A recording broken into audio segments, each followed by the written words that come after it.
जय श्री राम दोस्तों। इस वीडियो में हम बात करेंगे Denta water and infra solution limited IPO के बारे में। तो यह आईपीओ हमारा 22 जनवरी से खुलने जा रहा है। कंपनी बिजनेस क्या करती है, उसके फाइनेंशियल्स क्या हैं, कंपनी कितने करोड़ रुपए का इशू साइज लेके आई है, उसका प्राइस बैंड क्या रखा है, इस आईपीओ को हमें अप्लाई करना चाहिए या अवॉइड करना चाहिए, और कंपनी के आने वाले टाइम में क्या फ्यूचर प्लान्स हैं, और इसका लेटेस्ट ग्रे मार्केट प्रीमियम कितना चल रहा है। तो ये सारी ही बातें मैं इस वीडियो में कवर करूंगा, तो लास्ट तक वीडियो को जरूर देखिएगा। सबसे पहले कंपनी के मेनली बिजनेस की बात करें तो इसकी जो स्थापना है 2016 में हुई थी, मतलब 8 साल इस कंपनी को हो चुके हैं। और कंपनी एक वाटर एंड इंफ्रास्ट्रक्चर सॉल्यूशंस ये कंपनी प्रोवाइड करवाती है। जो भी इंफ्रास्ट्रक्चर प्रोजेक्ट होते हैं उनका डिजाइनिंग, इंस्टॉलिंग एंड कमीशनिंग का काम ये कंपनी खुद से ही करती है।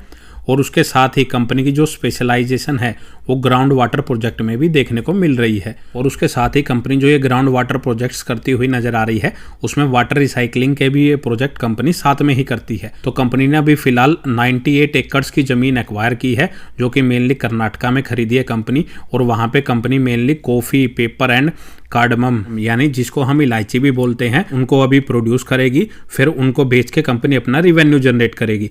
तो मेनली यही दो तरीके का कंपनी अपना बिजनेस करती हुई नजर आ रही है, जिनसे कंपनी का जो रिवेन्यू जनरेट होता है। और कंपनी में फिलहाल एम्प्लॉय की बात करें तो फिलहाल 89 परमानेंट एम्प्लॉय अभी काम कर रहे हैं। तो काफ़ी छोटी ये कंपनी होने वाली है। अगर आप इसकी मार्केट कैप देखेंगे तो वो सिर्फ लगभग 800 करोड़ के आसपास की है। इसके बाद अगर हम कंपनी के फाइनेंशियल्स देखें तो सबसे पहले अगर आप इसका रिवेन्यू देखेंगे, पिछले 3 सालों में कंपनी का जो रिवेन्यू है वो ऑलमोस्ट 120 करोड़ से बढ़ के अप्रोक्स 250 करोड़ के आसपास हो चुका है।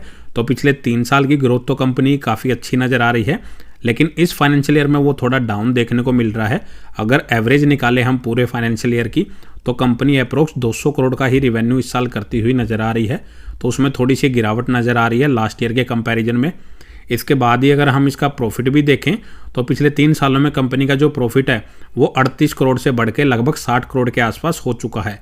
तो कंपनी का जो प्रॉफिट है वो भी काफ़ी अच्छा नज़र आ रहा है। लेकिन इस फाइनेंशियल ईयर में कंपनी के रिवेन्यू के साथ उसकी प्रॉफिटेबिलिटी में भी गिरावट आई है। अप्रोक्स लगभग 48 करोड़ के आसपास इस साल कंपनी का जो प्रॉफिट है वो रहने का अनुमान है। कंपनी का जो बिजनेस है वो तो काफ़ी ठीक ठाक चलता हुआ नजर आ रहा है। उसके फाइनेंशियल्स भी अगर रिवेन्यू से उसकी बात करें तो वो काफ़ी डिसेंट नज़र आ रहे हैं। सेम कंपनी एक प्रॉफिट मेकिंग कंपनी है और कंपनी के पास लगभग 170 करोड़ के रिजर्व हैं और सिर्फ 71 लाख का कर्जा इसके ऊपर देखने को मिल रहा है। तो ऑलमोस्ट डेट फ्री एक कंपनी होने वाली है। अगर इसका डेप्ट टू इक्विटी रेशो देखेंगे तो वो 0.01 का है।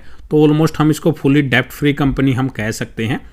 और कंपनी अगर हम पी रेशो देखें तो कंपनी लगभग 17 के मल्टीपल पी पे अपने आईपीओ को लेके आ रही है। तो इसकी वैल्यूएशन को अगर इसके लिस्टेड कंपटीटर से कंपेयर करें, उनमें वाटेक, वाबैग एंड ईएमएस लिमिटेड ये इसके लिस्टेड कंपटीटर्स हैं, तो उनका जो पी रेशियो वो 38 और 28 का देखने को मिल रहा है। तो वैल्यूएशन उनके कंपैरिजन में तो कंपनी काफ़ी अट्रैक्टिव नज़र आ रही है। और ईपीएस भी अगर हम देखें इसका और इसके कंपटीटर्स का वो आसपास ही नज़र आ रहा है। तो अगर हम वैल्यूएशन वाइज अगर हम देखें तो कंपनी की जो वैल्यूएशन है वो काफ़ी चीपेस्ट नज़र आ रही है। काफ़ी अट्रैक्टिव वैल्यूएशन कंपनी ने रखी है। अगर हम ये देखें यहाँ से जो ये पैसा रेज करेगी वो उसको अपनी कंपनी जो फ्यूचर में वर्किंग कैपिटल की रिक्वायरमेंट पड़ेगी वहाँ पे इस पैसे का यूज कर सकती है, और जनरल कॉर्पोरेट पर्पज़ के लिए मेनली इस पैसे का यूज करने वाली है। तो ओवरऑल कंपनी का बिजनेस तो शानदार चलता हुआ नजर आ रहा है। उसके फाइनेंशियल्स भी काफ़ी अच्छे नज़र आ रहे हैं। वैल्यूएशन भी कंपनी ने काफ़ी अट्रैक्टिव रखी है। तो फुली प्राइस ये आईपीओ नज़र आ रहा है। लेकिन इसमें यही बात है कि कंपनी की जो मार्केट कैप है 800 करोड़ से भी कम की है। तो इसमें रिस्क काफ़ी ज़्यादा रहता है ऐसी छोटी कंपनियों में। और यह आईपीओ हमारा 22 से 24 जनवरी के बीच में खुलेगा। 279 से 294 रुपये पर शेयर इसका प्राइस बैंड रखा गया है। एक लोट में कंपनी यहाँ पे 50 शेयर ऑफर कर रही है। और टोटल इशू साइज देखें तो कंपनी लगभग 220 करोड़ का लेके आई है और सारा का सारा फ्रेश इशू के जरिए यहाँ पे रेज कर रही है। तो मतलब जो पैसा यहाँ से रेज होगा वो सारा कंपनी के ऊपर ही यूटिलाइज किया जाएगा। और 27 जनवरी के दिन इस आईपीओ के अलॉटमेंट का पता लगेगा और 29 जनवरी के दिन यह आईपीओ हमें मार्केट में लिस्ट होता हुआ नजर आ सकता है। और रिटेल कैटेगरी के लिए इसमें 35% का कोटा रिजर्व रखा गया है। तो ऑलमोस्ट अगर हम देखें तो 77 करोड़ रुपए के शेयर के लिए हम इसमें रिटेल कैटेगरी में बिडिंग कर सकते हैं। काफ़ी छोटा ये इशू साइज होने वाला है, जिसमें लॉटमेंट मिलने के जो चांसेस हैं वो काफ़ी कम होने वाले हैं। और रिटेल कैटेगरी में एक लॉट अप्लाई करने के लिए 14,700 रुपये इसमें पे करने पड़ेंगे।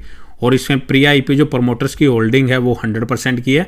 पोस्ट आईपीओ यहाँ पे अभी होल्डिंग शो नहीं की गई है। और आज के दिन इसका अगर हम latest grey market premium check करें तो 45 रुपए के आसपास चलता हुआ नजर आ रहा है, जो कि लगभग 15% के आसपास चलता हुआ नजर आ रहा है। तो ठीक ठाक इसका ग्रे मार्केट प्रीमियम चलता हुआ नजर आ रहा है। तो ओवरऑल अब बात करें कि इस आईपीओ को अप्लाई करें या अवॉइड करें। तो देखिए मेनली हम जो आईपीओ अप्लाई करते हैं वो लिस्टिंग गेन के लिए ही करते हैं, और लिस्टिंग गेन फिलहाल इतना कोई देता हुआ नज़र नहीं आ रहा। सिर्फ 15% का ही लिस्टिंग गेन ये आपको दे सकता है, लेकिन उसमें काफ़ी ज़्यादा रिस्क है, क्योंकि अगर मार्केट की जो सिचुएशन है वो इतनी कोई अभी फ़िलहाल अच्छी नहीं है, तो उसके चलते ग्रे मार्केट प्रीमियम में भी काफ़ी प्रेशर देखने को मिल सकता है। और सिर्फ 15-20% के प्रीमियम पे अगर हम रिस्क लेते हैं अप्लाई करने का, तो क्या पता लिस्टिंग के टाइम जिसका जो ग्रे मार्केट प्रीमियम है वो हमें जीरो या नेगेटिव में भी जाता हुआ नजर आ सकता है। वो एक इसमें रिस्क जरूर रहेगा। बाकी डिपेंड करेगा कि मार्केट की क्या सिचुएशंस है।